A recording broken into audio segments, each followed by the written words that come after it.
রাজশাহী ৩ আসনে যারা আসন্ন ত্রয়োদশ জাতীয় সংসদ নির্বাচনে যারা প্রার্থী হয়েছেন ইতিমধ্যে এবং যারা লড়বেন অর্থাৎ আগামী কয়েকদিন পরেই কিন্তু আনুষ্ঠানিকভাবে যে প্রচারণা সেটি শুরু হবে। আমরা লক্ষ্য করছি এখানে বিএনপি মনোনীত যে ধানের শীষের প্রার্থী, যিনি ধানের শীষ প্রতীক নিয়ে লড়বেন, তিনি হচ্ছেন শফিকুল হক মিলন। তিনি রাজশাহী ৩ আসনে বিএনপির হয়ে লড়বেন। এখানে আমরা লক্ষ্য করছি যে দাঁড়িপাল্লার প্রার্থী রয়েছেন আবুল কালাম আজাদ। তিনি বাংলাদেশ জামাত ইসলামীর অর্থাৎ দাঁড়িপাল্লা প্রতীক নিয়ে তিনি লড়বেন।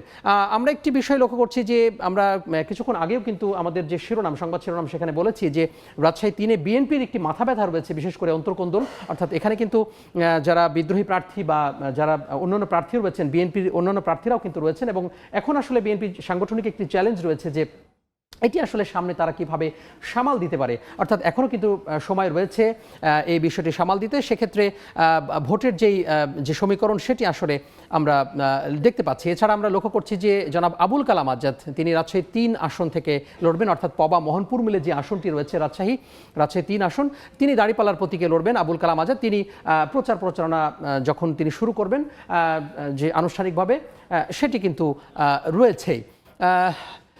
পাশাপাশি আমরা একটু সেখানকার খবর যেতে চাই, খবর শুনতে চাই, সরাসরি যুক্ত হতে চাই। আমাদের সহকর্মী আলতাফ হোসাইন সেখানে রয়েছেন, অর্থাৎ পবা মোহনপুর নিয়ে গঠিত রাজশাহী ৩ আসন, সেই আসনের তিনি অবস্থান করছেন এই মুহূর্তে। আলতাফ, সেখানকার ভোটের কি পরিস্থিতি, ভোটের উত্তাপ কেমন দেখছেন, ভোটাররা বা কি ভাবছে ত্রয়োদশ জাতীয় সংসদ নির্বাচন নিয়ে?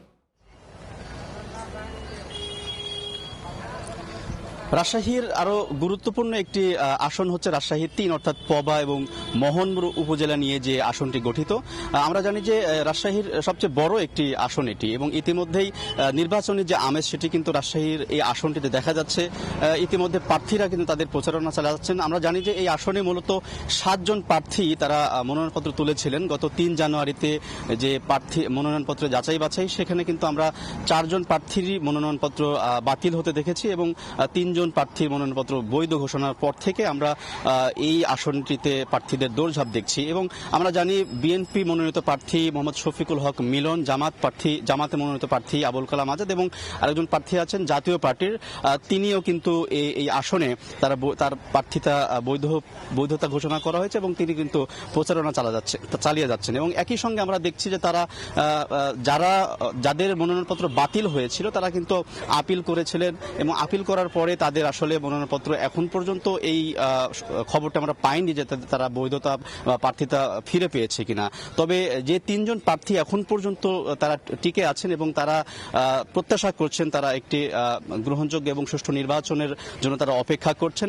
একই সঙ্গে তারা কিন্তু ভোটারদেরও বিভিন্ন ধরনের আশার কথা জানাচ্ছেন এবং ভোটারদের ভিতরে অনেক প্রত্যাশা রয়েছে এই বিশেষ করে গণঅভ্যুত্থান পরবর্তী যে নতুন বাংলাদেশ গড়ার লক্ষ্যে যে নির্বাচন অনুষ্ঠিত হচ্ছে, সেই নির্বাচনে তারা খুবই ভোট দেওয়ার জন্য কিন্তু অধীর আগ্রহ নিয়ে অপেক্ষা করছেন ভোটাররা। তো এই ছিল রাজশাহী ৩ আসন থেকে নির্বাচনের সর্বশেষ খবর। আলতাফ, আপনাকে অসংখ্য ধন্যবাদ। আমরা কথা বলছিলাম সহকর্মী আলতাফের সাথে রাজশাহী ৩ আসনের নির্বাচনের সার্বিক পরিস্থিতি জানাতে পবা উপজেলার কাটাখালী এলাকা থেকে যুক্ত হয়েছিলেন আমাদের সহকর্মী আলতাফ হোসাইন।